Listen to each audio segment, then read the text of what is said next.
পৃথিবীর সবচেয়ে dangerous border হচ্ছে ভারত বাংলাদেশ। পৃথিবীর আর কোনো বর্ডার ক্রস করার অপরাধে গুলি করে মেরে ফেলা হয়। This is very important to understand যে একটা রাষ্ট্রের জন্য কোনটা নেগোশিয়েবল কোনটা non negotiable. Why Sheikh Hasina is so important to them. কেন শেখ হাসিনাকে ফেরত দেওয়া যাবে না? ইন্ডিয়ার কাছে কি এটা কোনো সদুত্তর আছে? 1947 সাল থেকে যে পরিকল্পনা, সেই পরিকল্পনারই তো অংশ হচ্ছে শেখ হাসিনা।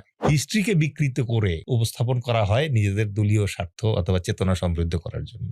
আমাদের যে 7 জন বীরশ্রেষ্ঠ, তাদের ভিতরে একজন বীরশ্রেষ্ঠ কিন্তু ইন্ডিয়ান এয়ারফোর্সের গোলার আঘাতে মারা গেছে।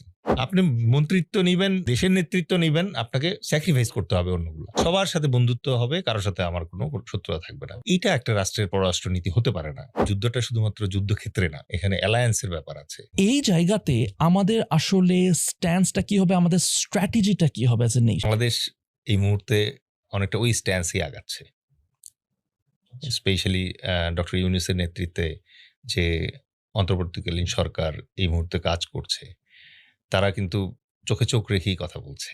ভাই, যেমন আমি একটা স্ট্যাটিস্টিক শেয়ার করি আপনার সাথে যে বাংলাদেশ মিলিটারি ইন্ডেক্সে আউট অফ 145 কান্ট্রিজের মধ্যে র্যাঙ্ক করতেছে 35-এ, আর ইন্ডিয়া র্যাঙ্ক করতেছে 4।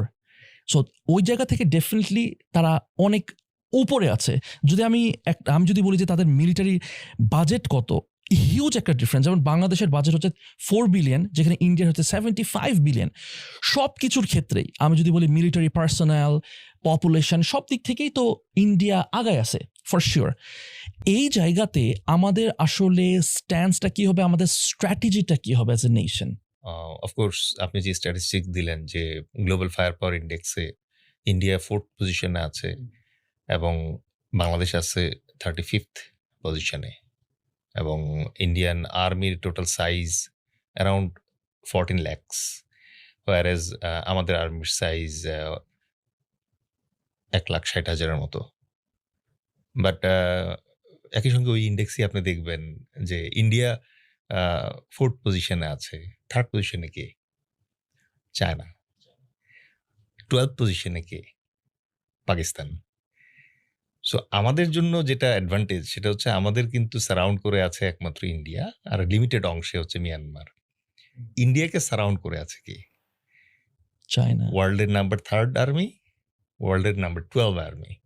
So now if you try to understand the threat India is facing and threat we are facing, then ব্যালেন্সটা খুঁজে পাওয়া ইজিয়ার হবে।